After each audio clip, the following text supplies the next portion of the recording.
Good evening, everyone. Welcome to the Middleton Common Council. First up is the call to order, and I would like to start with a roll call.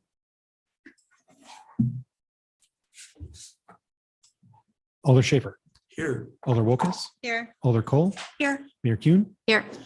Alder Nelson. Here. Alder Jackson. Here. Alder Nairo. Here. Alder Lorman. Here. Alder Crow. Here.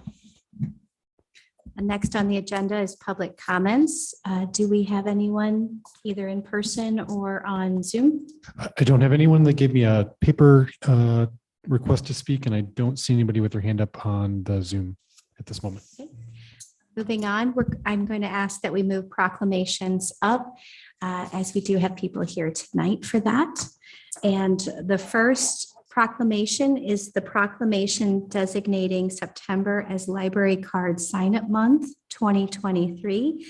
And we're going to ask the librarian director to come forward.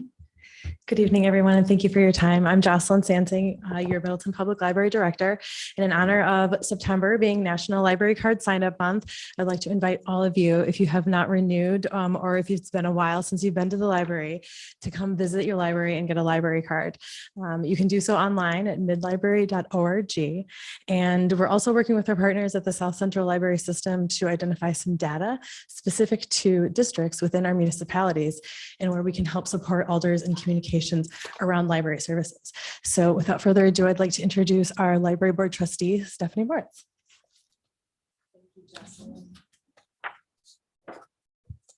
I'm here with a lot of pride as a former retired public librarian.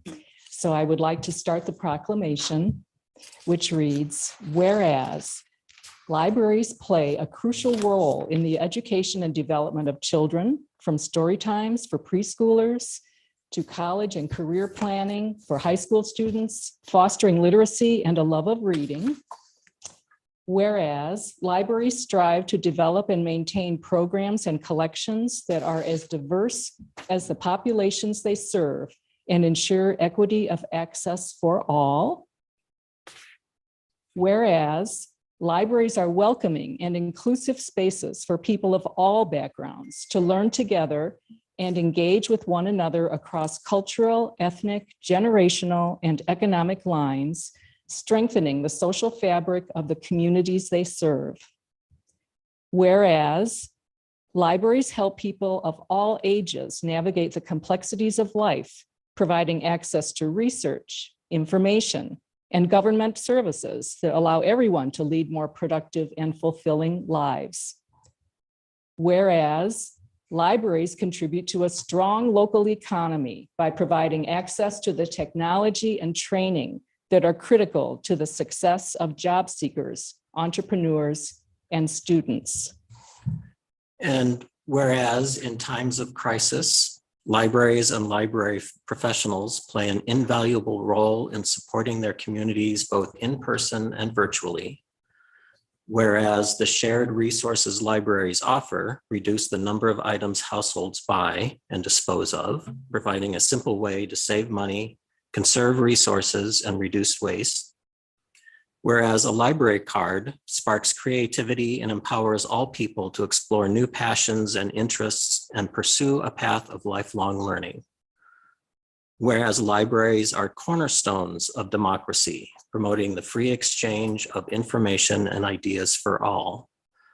Now therefore be it resolved that the Common Council of the City of Middleton and Mayor Kuhn hereby proclaim that September is Library Card Sign-Up Month in Middleton, Wisconsin, and everyone is encouraged to visit their library to sign up for their own library card or do so online at midlibrary.org/card registration. Thank you so much. Do I have a motion? I'll make that motion.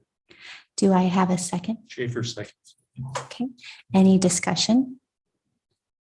I just went on the midlibrary.com or .org and I found the library card entry very easily. So everyone do it. Awesome. I love how easy it is. That's great.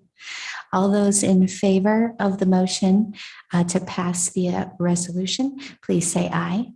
Aye. Any opposed? Motion passes unanimously. Great job.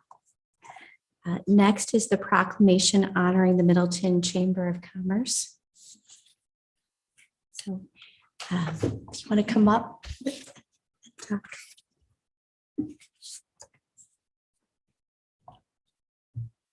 So please introduce yourself. Hello, my name is Kate Miller. I'm the Executive Director at the Middleton Chamber of Commerce. And I just have to say, what a great kind of duality and partnership that we have the Chamber and the library both having a proclamation tonight, both really focused on the foundational aspect of development, whether it be the development of young people, young adults, or the development of the community as a whole. So. Thank you. This proclamation is honoring the Middleton Chamber of Commerce, whereas the Middleton Chamber of Commerce strives to address the community's top challenges and greatest opportunities through bold leadership and innovative problem solving. And whereas chambers of commerce foster stronger, more vibrant communities by advocating for priorities to promote economic prosperity, boost the quality of life, and create access to meaningful employment and opportunity for all residents. And whereas chambers of commerce are champions of communities, serving as a trusted resource for businesses, residents, and other stakeholders. And whereas chambers of commerce create catalytic community partnerships to build resilient economies and promote community-wide prosperity. And whereas the Middleton Chamber of Commerce is a dedicated team, passionate about facilitating connections, inspiring innovative excellence, and encouraging growth that contributes to the success of our members and community. Now, therefore, the Common Council of the City of Middleton and Mayor Kuhn hereby proclaim the month of September 2023 as Middleton Chamber of Commerce Month, Pound Middleton Chamber Strong. Do I have a motion to adopt? Mrs. Jackson, I'll make that motion. Okay. And do I have a second? Ms. Wilkes, I'll second. Okay.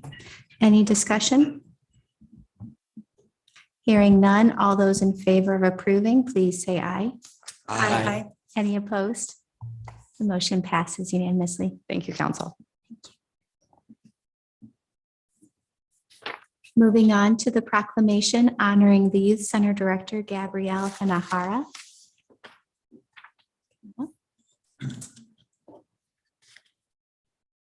Hello, you can introduce yourself. Hi, I'm Gabrielle. I'm the director of the Youth Center. This is actually my 10th school year as well at the Youth Center. Well, it's my pleasure to read this proclamation honoring Director Gabrielle Hanahara. Whereas the Middleton Youth Center Director has been recognized as Youth Worker of 2023 from the Madison Area Out of School Time Organization.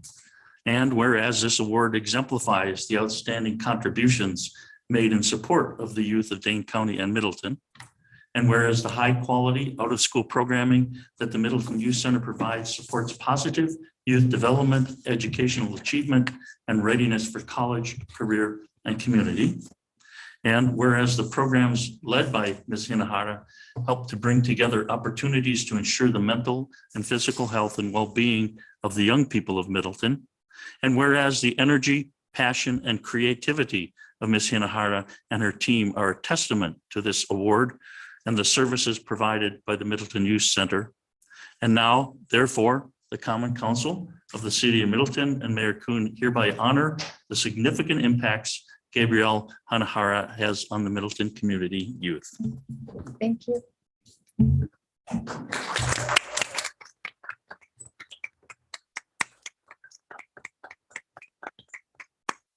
Do I have a motion to approve? Schaefer moves. Excellent. Nairo seconds. Thank you so much. Any discussion? I'd like to add, 10 years ago, my daughter was one of the first to attend the center when it reopened. Gabrielle was there, and she attended it all the way through to the end of the end of her term into middle school. I was a single parent at that time, still am, and she received an enormous amount of enrichment there. Obviously, after school management, homework help, and just crafts and arts and other skills that go along with it. And then when she was in high school, she went back and volunteered. And Gabrielle, she's now 21 and starting her senior year in college. So thank you very much. Thank you for sharing that. It's so amazing how much we're all touched by our volunteers and our leadership. So thank you. Moving on to the presentation. I'm so sorry. All those in favor, please say aye. Aye. Any opposed? The motion passes unanimously.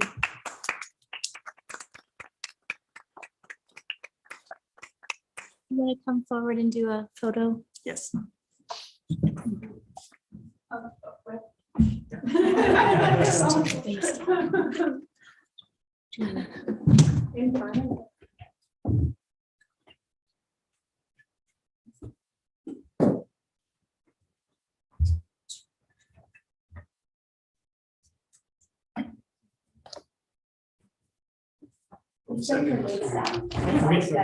I'll send this to mom.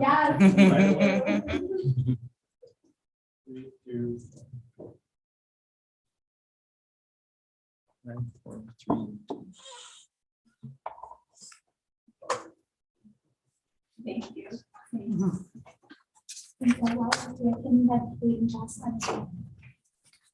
Chamber person.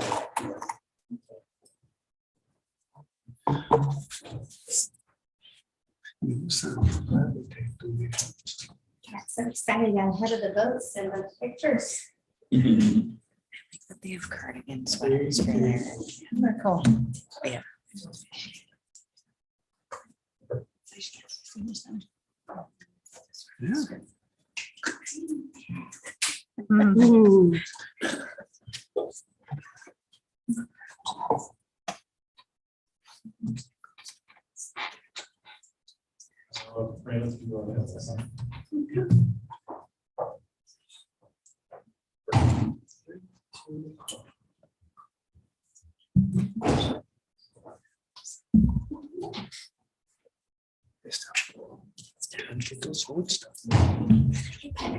That's so excited.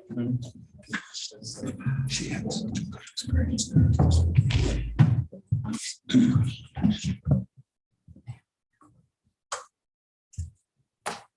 So moving on to the presentation, the public facility needs assessment presentation. Okay.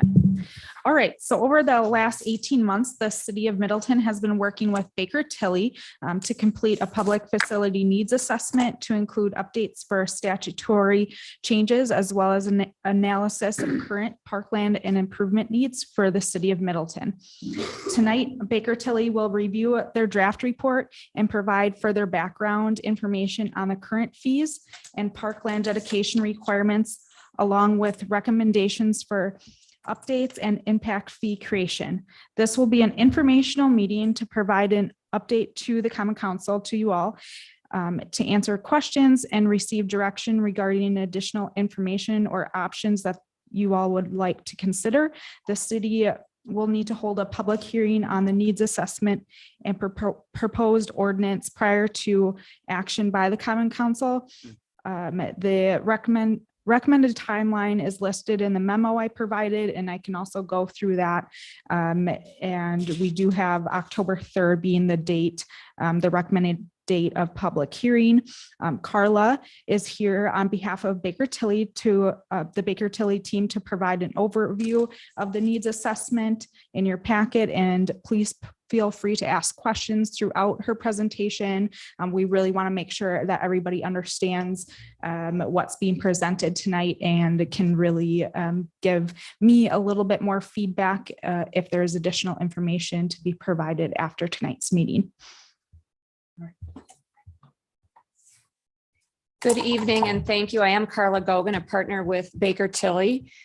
This was really a collaborative exercise. And so depending on the questions, I might be tapping on others to address some of your questions. Larry Beckler, city attorney, certainly reviewed from a legal standpoint. We do have a state statute that we need to follow in the development of impact fees and the updates to the fees that the city does have. So in some cases, the city has no leeway. For example, how and to whom the fees are imposed upon. There are some other decisions that the city can make, and I'll do my best to point out throughout the presentation tonight, what is really driven by state statute and where certain decisions were made. The financial information that we drew upon was provided by the city finance department. So in terms of the inventory of the parks, the improvements to parks, cost data, that was all formulated and provided by city finance. Park and Rec provided a lot of information as it relates to information in the current corp plan that the city has. And economic development was involved. So again, a very collaborative exercise. I want to thank everyone for participating in this. As Kylie mentioned, I will pause periodically to see if there are any questions. I'll take the first stab at answering your questions and then may direct it to another party. The presentation tonight, all the information here was taken directly out of the public facility needs assessment. So there is no new information in the study. I know, or I believe there will likely be some questions about how the fees that are included within this report, how they compare to the existing fees. And so we'll save that question to later on in the presentation. All right, well, we'll get started. The purpose of this, there's really 4 components to this study. And the city has a fee in place today. It's fee in lieu of parkland dedication, which as it is described. So instead of dedicating land, a developer can pay a fee. So the city currently has this fee. And so this study, we updated, or we're proposing an update for the fee to a different amount, as well as to ensure that it's in full compliance with the state statutes. And as we mentioned here, it is charged to the individual lot owner instead of the developer at issuance of building permit. And again, that's being directed by state statute. That's not a choice that the city has in terms of how that would be charged. Another component to that is the fees for initial improvement of land for parks. And again, the state statute is very specific and prescribed about what that is. And that includes things like grading, landscaping, installation of utilities, construction of sidewalks, and other installation type activities is included within that. And today the city has a initial improvement of land for parks fee. And so this public facility needs assessment is updating that fee and ensuring that all components of it are in compliance with state statute. Again, that would be charged to lot owners at time of building permit. Again, that's not a choice that the city would have. The other component that the city has today is if a developer today doesn't pay a fee in lieu of parkland dedication, they are dedicating land for parks. And so the city today has a requirement in terms of what a developer would be required to dedicate in terms of land. And so this is evaluating that dedication requirement and providing an updated square footage requirement. So these 3 components are all updates to things that the city already has. There's a new component to that, and that's a creation of a new impact fee related to park public improvements. So things like it's building out parks, essentially. So if you had lighting for parks, trails is another significant component to park public improvements. And again, the statute's pretty clear on what you can charge for. And the statute is very clear in terms of impact fees and fees is to address growth in the community. And so you'll see in the public facility needs assessment information that was provided by the city's economic development department in terms of growth that is anticipated in the city of Middleton and how that growth does impact the services, in this case, the park improvements and park land that is available to its residents. So the statute is very clear that it's related to growth. And the statute's very clear that it's related to cities, villages, or towns, of which obviously you are a city. Capital costs, what I really want to just mention here is that this is all about capital related. This fee or these fees are not related to maintenance or operations of parks. So you talked about some services or previously the youth program and things like that, what it takes to operate the parks. That is not what is included here. This is capital related costs. And I've just listed some things here just, to be clear of things that it doesn't include. For example, it doesn't include the legal and the accounting costs, the administrative costs to actually prepare the study. Again, it doesn't include maintenance type items or vehicles. The statute's been around for, it was adopted in the 90s. And so over time, there have been amendments to the impact fee statute. And at one point in time, there was an argument around whether or not fire trucks could be included. So again, now as the impact fee statute was amended over time, they make it clear, for example, that vehicles are excluded. And I will pause here in a moment for questions. I've already touched upon, again, the collaborative nature and effort that went into this. Certainly, we rely upon the hard work that the city has done in terms of its comprehensive outdoor rec plan. That has a lot of good information included in it. As I mentioned, the next three areas are really is cost information that the city provides based on actual costs that the city has incurred. And really, a lot of this it's known information. And in many ways, it's a math exercise. The study, and again, Larry made sure that we're following the statutes, we're following what is legally acceptable, and then we're doing the math.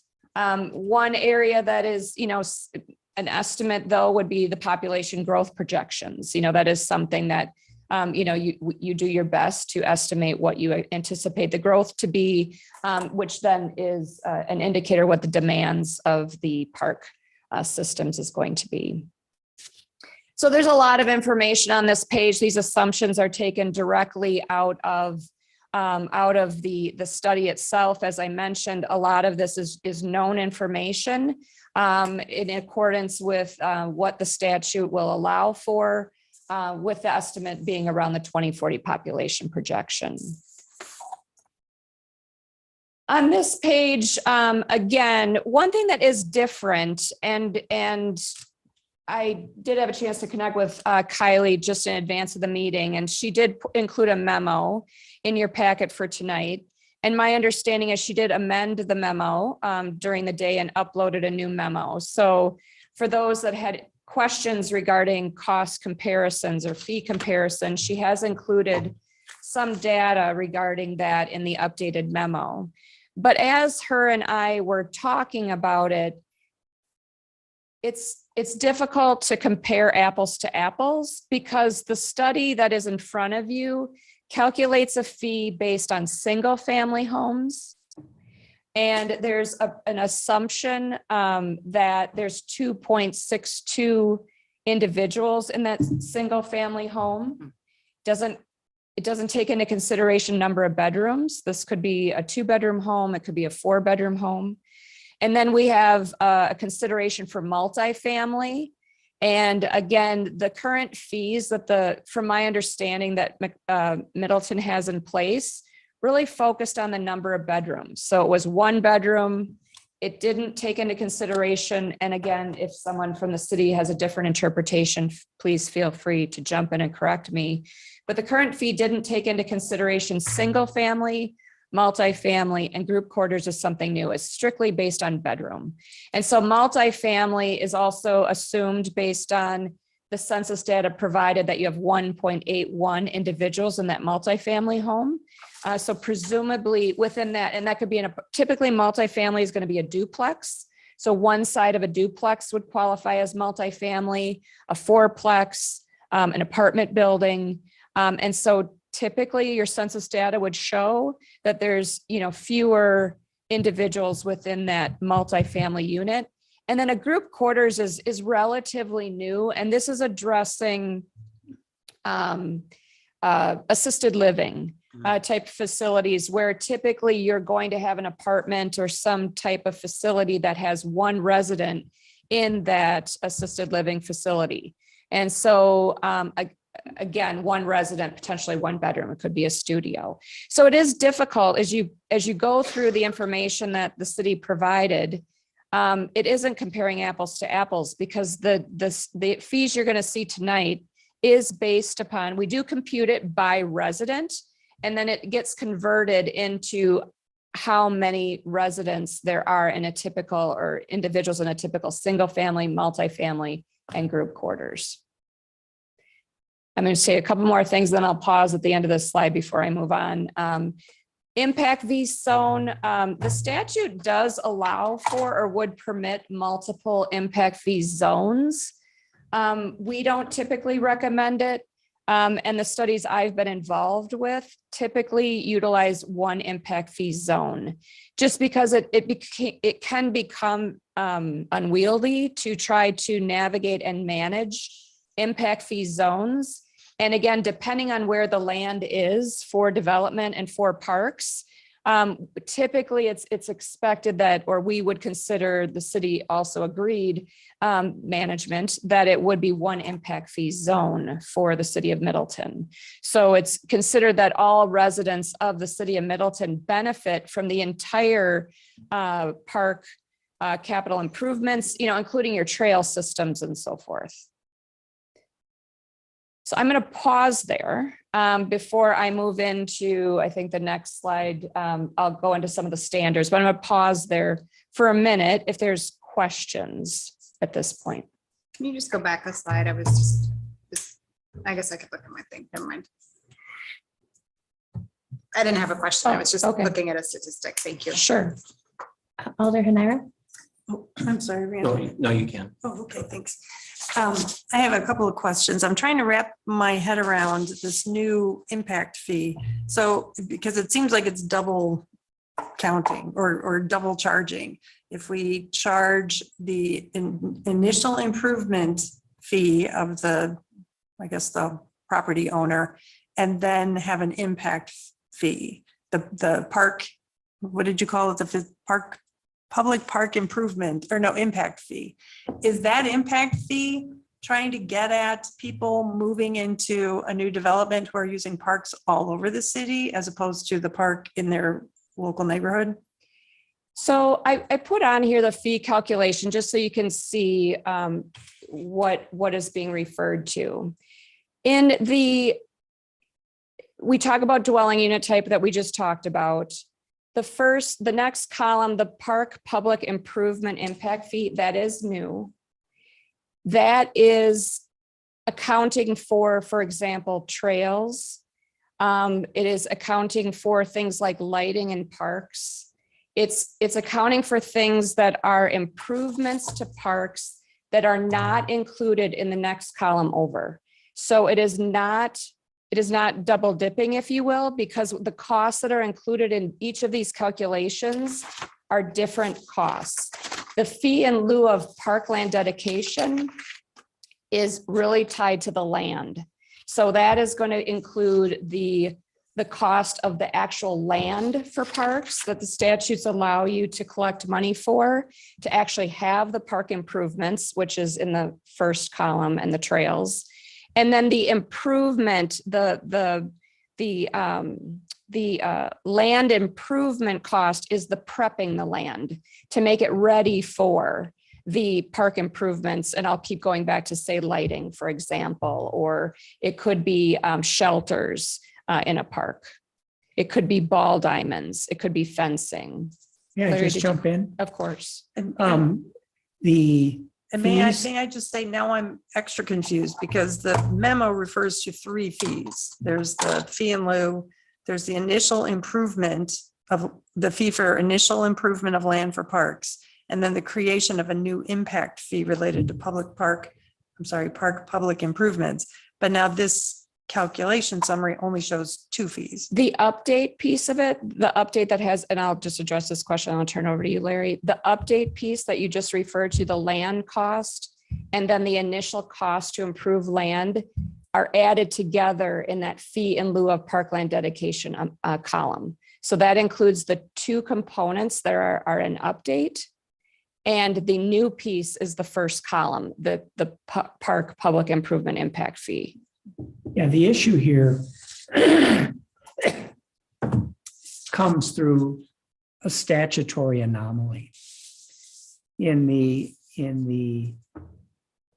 earlier times, the legislature went back and forth between recognizing the longstanding right of municipalities to charge fees in lieu of parkland dedication or to simply dedicate land. That's been around since the 60s. And there were 3 bills in the context in about 2 years dealing with this. At one point, it was all park improvements have to be done by impact fees. But where it ended was that it approved the longstanding policy of having fees in lieu of parkland dedication or parkland dedication, and added a new category, which is the fee for initial improvement of lands for parks. And that category that was created some time ago now is still present in the law, and it's strictly circumscribed to a list of items in the statute. And they really mean it when they say initial improvement. It's things like restrooms and shelters and grading of the land, and it doesn't cover anything else. Now, the idea of having a public improvement fee separate from the initial improvement, again, I see where you could be confused, but believe me, there is no overlap at all in those categories. The fee for initial improvement, Middleton has had for a long time already, but we have not had a separate park impact fee for other improvements in the park. Now, granted, they're all done at the time of paying for the building permit, but they are totally separate in terms of what they actually cover. It's a statutory anomaly. I totally get where you're coming from. And if I may follow up, I'm just thinking ahead to the hearing that we'll have, whether it's October 3rd or later, and trying to explain very clearly to my constituents whether we're going to have 2 fees or 3 fees. And if it's 2 fees, one of which is the new park public improvement impact fee, I want to be able to explain what happened to the fees in lieu and the initial improvement fee. Because if we're bundling those together in the second column that's showing on the screen, we need to make that clear. That won't be what the ordinance says. They will be clearly separated. But the other big change, and this is not something that Middleton is doing, it is the legislature has shifted the cost of these fees from being paid for by a developer of a new subdivision to the residents who buy lots in the subdivision who have to pay when they get their building permits. We had no choice in that. No. So this is a major shift necessitated by state law. So Larry, would you say this table should have 3 columns showing different fees? Well, this one would not be the way we would want to write it for the ordinance, for sure. Okay.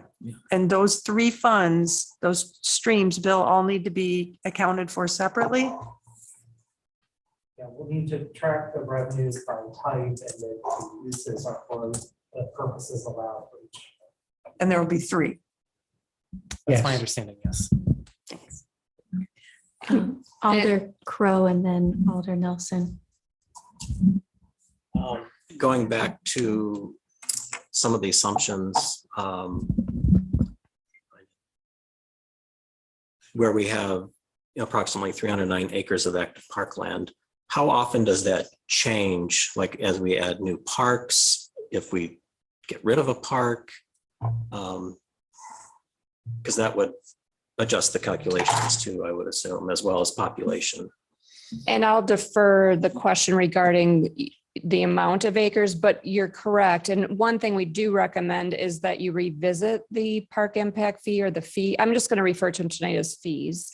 And certainly there would be an opportunity if so directed by council, we certainly can update the study or the public facility needs assessment. It does need to ultimately be published for 30 days prior to the public hearing, but there could be an amendment made or a change made. It is in draft to clearly show the 3 streams of fees that was mentioned. But we do recommend that the city update its fees on a periodic basis to take into account changes that you've mentioned, as well as costs that change. And so that 309 acres will change as you add parkland to city parks. Is there anything more you'd like to say, Kylie? Yeah, so the 15 acres are, it's 14.77 there, but 15 acres is what's in the court plan as a national standard for communities per resident or per 1,000. So just that's where that number is coming from on that assumption is 15 acres is a national standard. And that's also what's echoed in our court plan that was approved. Thanks. I have a question on the fee calculation summary. So on the fee in lieu of parkland dedication, if a developer is dedicating land, is that number still plugged in as like a measurement of the cost of the land, or is it not involved? It's either or. Say It that used again? to be, it's either land or fees in lieu of land dedication. Okay. And another big change in the law is it used to be that municipalities could decide in individual cases whether it wanted more land for parks or preferred fees. That decision has now been 100% put in the hands of the developer. They can choose to give us land, presumably good land, not swamps, but that's the case by case thing. Mm-hmm. Or they can choose to have the payment be made by the future residents through fees in lieu of parkland dedication. It's not both. It could be both depending on how much land was offered. If you, in a given example, if someone has a 300 lot subdivision and they need to dedicate an 8-acre park, if they give us a 4-acre park, then of course the remainder would have to be handled by fees in lieu. That makes sense. And is it any of our concern whether a developer passes on the cost of that land to the residents then? That It's not up to us. I was going to say, maybe ask the city administrator to share some housing. I don't see Abby a tune on, but maybe she's by Zoom. So she's by Zoom, but yeah, I mean, whether we like that option or not, we don't have any control over Yeah, that. okay, fair. Thank you. Thank you for asking that question. Alder Schaefer, then Alder Cole. Yeah, my experience with the years on parks is since the developer has the option of the land, we've seen virtually, with the exception of Bell Farms, that nobody's giving land and nobody has any interest in giving land. So the fee in lieu becomes literally the mechanism. And I think in the future, we're out of land and developers aren't going to give away land. So really we have to stop thinking that 309 acres that we have is pretty much going to be set. I'm not going to change them. So my perspective is that the fee in lieu is really how we deal with parks. Yeah, thank you for that insight from your experience. Alder Cole. Yeah, I'm just hoping you can clarify the change to that it will be charged to individual lot owners instead of developers. I don't understand how that would work with multifamily or with the group quarters. So, right, like. Right, it's whoever is pulling the building permit. So it'd be at building permit time. So presumably if, I guess it would depend if the builder is pulling the permit, but they would be passing that on to the property owner at that, at that point, or when it would be appropriate to do so. So it could be the developer. It if could they be the are developer. lot If they're, owner. whoever is pulling the permit will be responsible for paying the fee. Okay, very good. And, oh, sorry, Alder Jackson. I just have a question. How do you calculate or arrive at these fees? What is the process for Sure. calculating and arriving at these fees? Sure. So included within probably the best way to look at it is, or easiest is to look at the report itself, which is in the packet, but I have included slides as well, which walk through the calculation for each of the fees. So the first calculation is related to this is a two-part calculation. The first being, this is all related to the public or the park public improvement impact fee. So that column that we talked about, that would be the new fee. And this is based upon information that the city provides that demonstrated that the cost standard per acre. So of the capital improvements, and I'm not talking about prepping the land, and it excludes land cost, but the cost standard per acre, but that the city of Middleton currently has, and that is included in the appendix, the very last page of the report, shows how the city derived a standard per acre of $49,000. I'll just round, it's rounding up to 50,000. So basically what we're doing is that we're getting that down to what is that cost per person. And so that cost per person is $737. And then we apply that cost per person to the persons per household.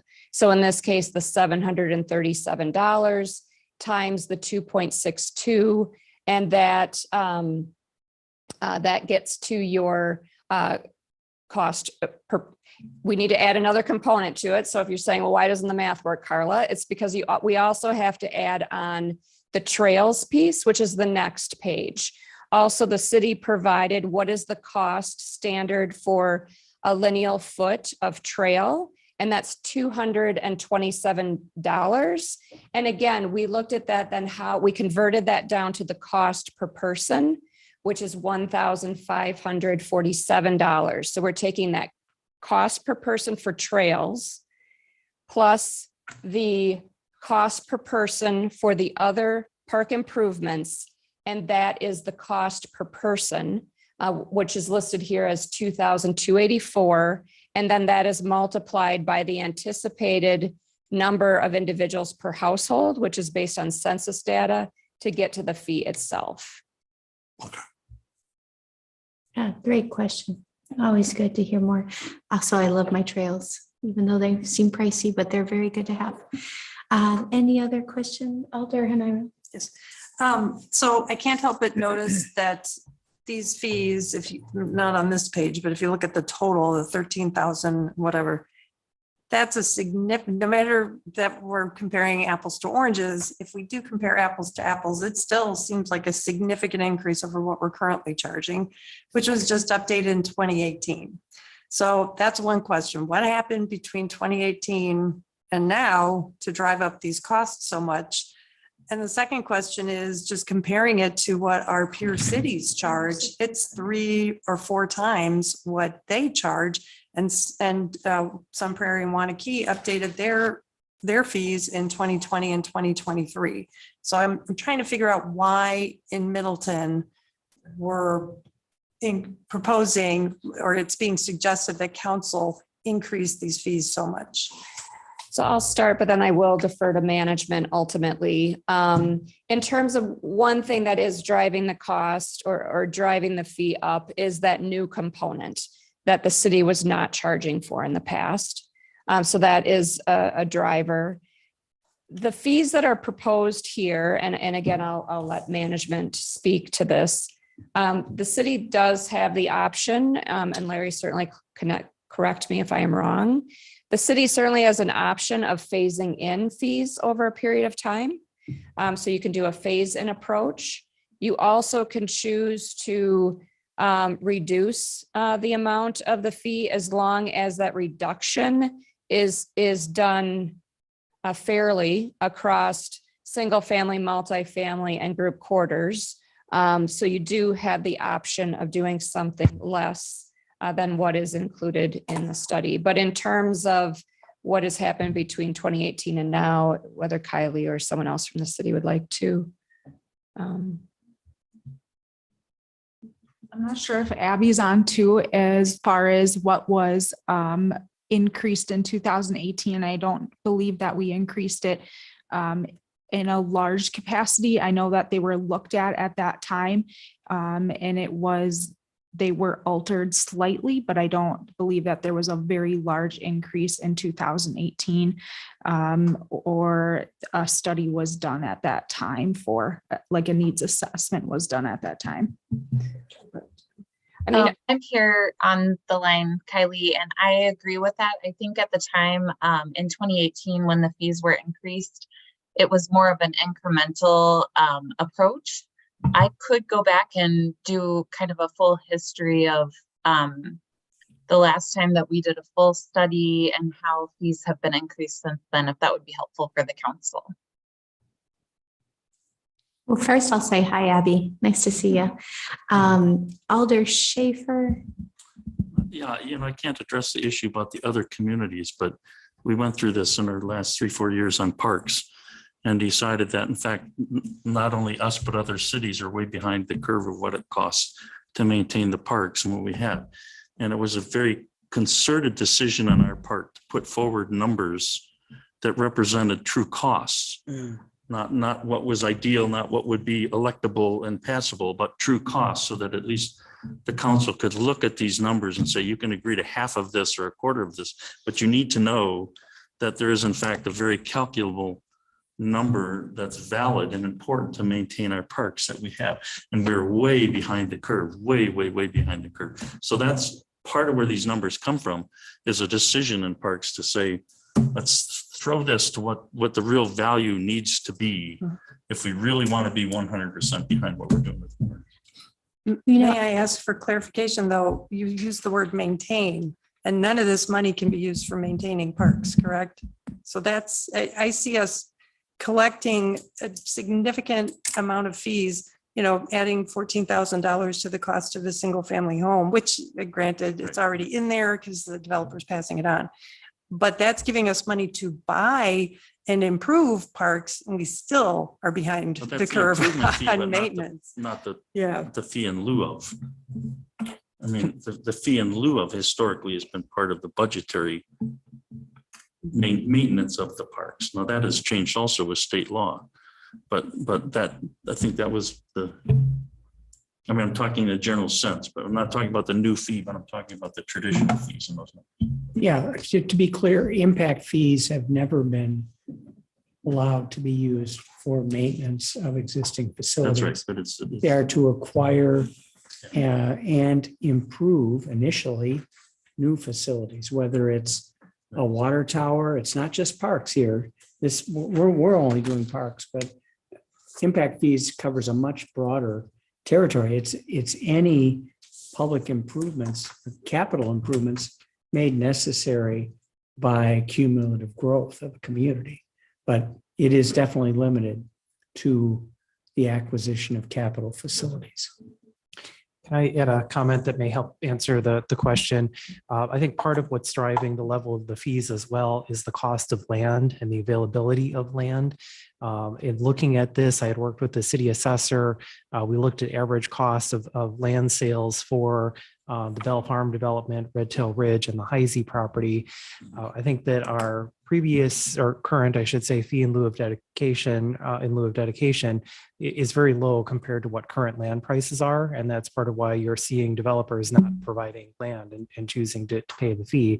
And if our intention going forward is that we would be looking to purchase land either in infill areas or the few remaining new development areas, we're going to need a higher level of fee to be able to purchase land in those areas. So Kylie, can I ask, as the Parks Director, when you're looking at your usual fees, the fees in lieu of your pot of money in an average year, if you had a ballpark estimate, is that like $3 million, $2 million, $500,000? Yeah, so that I'm still evaluating that as I am still new to the community, but I think what to really look at, what I keep going back to is our court plan, and that provides a really good assessment at a 5-year lookout of what all those improvements to the community are. And I know that inflation costs for all of those should be calculated throughout that 5-year. Yeah. But I can't give you a number off Okay. the top of. I'm just trying to understand, Right. because if we're not fully doubling it, and there's no need to answer today, Yeah. even within the week, but whether it's multifamily or group quarters, we're looking at current funds. And I understand that some years we build maybe 4 towers, and then other years we build 1 tower. So, your average is constantly changing. But I guess I'm thinking along the lines of what some of the councilmen were saying, which is this adds a lot to a single family home. It adds a lot to any large apartment building. And we are trying to keep prices of housing down.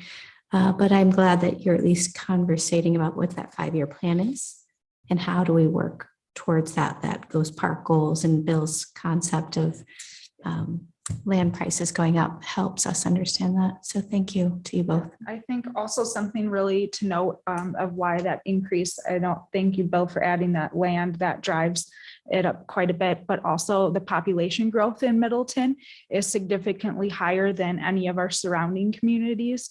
And it, even in the study, it references how in all of Dane County, Middleton is higher than all of Dane County in population growth. So that's also why the number is much higher than some surrounding communities. But Thank you for those insights. It always helps us stay grounded. Any other discussion? So this kind of question in theory, then the way this money could be used, say there's a development out there and the developer says, no, here's the money in lieu of land. Now we as the council are looking at this particular development. We say, well, okay, you're going to make that development smaller and we're going to buy land where that development is for a park. So now we have to pay market value for that land, in theory. That's how this could go to, in some respect, justify charging more money to, charging more money as a result of this because of the cost. So we have to have parkland. So then we're going to say, okay, your development's going to be smaller. You don't want to donate parkland as part of your development. But then, so we as the city are going to take this money and buy parkland. We could do that, right? By condemnation if necessary. Yes. Okay. I think you'd run into a problem though, if the developer owns the land, how do you force the developer to sell you part of that land? That's By an eminent condemnation domain if issue. necessary. Yeah. You hope it doesn't come to that, of No, course. but But the point is, I would expect that normally there would be negotiations about which land is what they want to do, and eventually you work out a deal. But it does, if they're paying us money, in essence, they're writing us a check, so we have a pot of money to buy their land. So the money comes right back around. Again, this is not a result. Well, of course, they're not writing us a check for fee in lieu of land dedication. The lot buyers are, but ultimately it has the same effect. Okay, I'm going to ask that we wrap this up. It's been a very fruitful That was it. conversation. I did this. I Throwing think that it's out there. interesting. Yeah. Well, I mean, if land is limited, then our options are limited.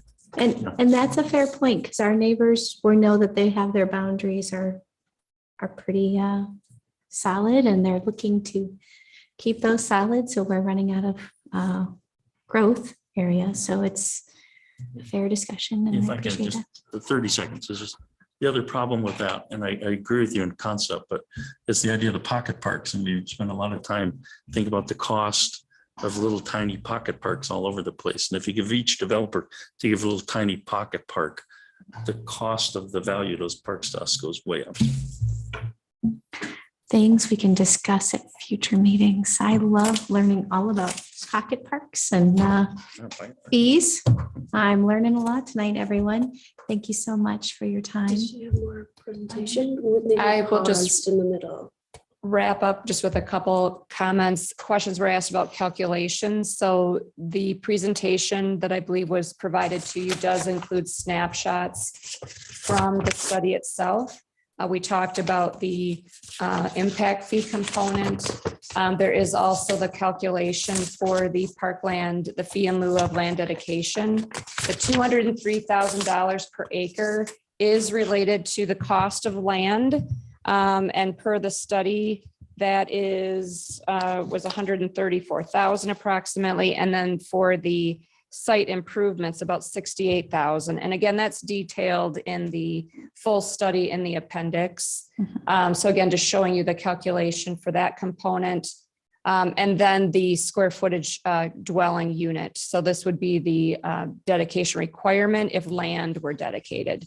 And this again shows that calculation for you to take a look at. We talked about the building permit time. We talked about the revenues and interest being segregated. There is a refund provision if not spent within 8 years. So if you're collecting fees, you want to have a plan to spend them. Otherwise, you may find yourself in a refund provision, which that does happen on occasion. Usually it's because it's related to a water or sewer project that just doesn't happen. And that was all I wanted to share with you tonight. Well, thank you for your time. Thank you. Appreciate that.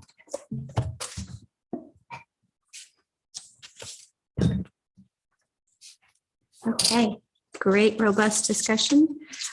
Moving on to the approval of consent agenda as recommended to council by committee, commission, board, including the Middleton Common Council minutes of August 15th, the audit of the bills to be paid as recommended by finance, the award bid to Bachman Construction for the senior center glass block repairs, the contract for municipal court prosecution services with Clemensky Law Office for 24 to 26, agreement with MSA Professional Services for engineering, design, and bidding services for Lake Street and Dewey Court reconstruction, recreation facility use agreement with Middleton Cross Plains School District, agreement with Baker Tilly for a 2-year extension on the contract for audit services for fiscal year 23 and 24, and claim from Lexus of Madison for damage to a vehicle from being driven over a damaged pothole.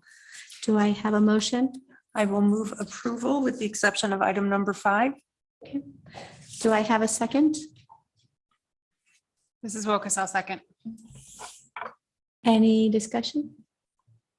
Hearing none, all those in favor of the approval of the consent agenda as recommended to council by committee, commission, board, except for number 5, please say aye.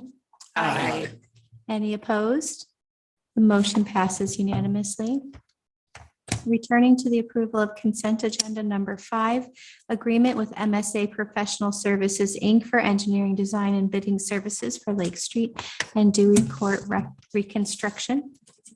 As recommended by finance, I move approval of the agreement in an amount not to exceed $80,978.75, contingent upon city attorney approval, and also contingent upon the finance committee and the council approving a budget transfer. Wilkes, I'll second. Any discussion?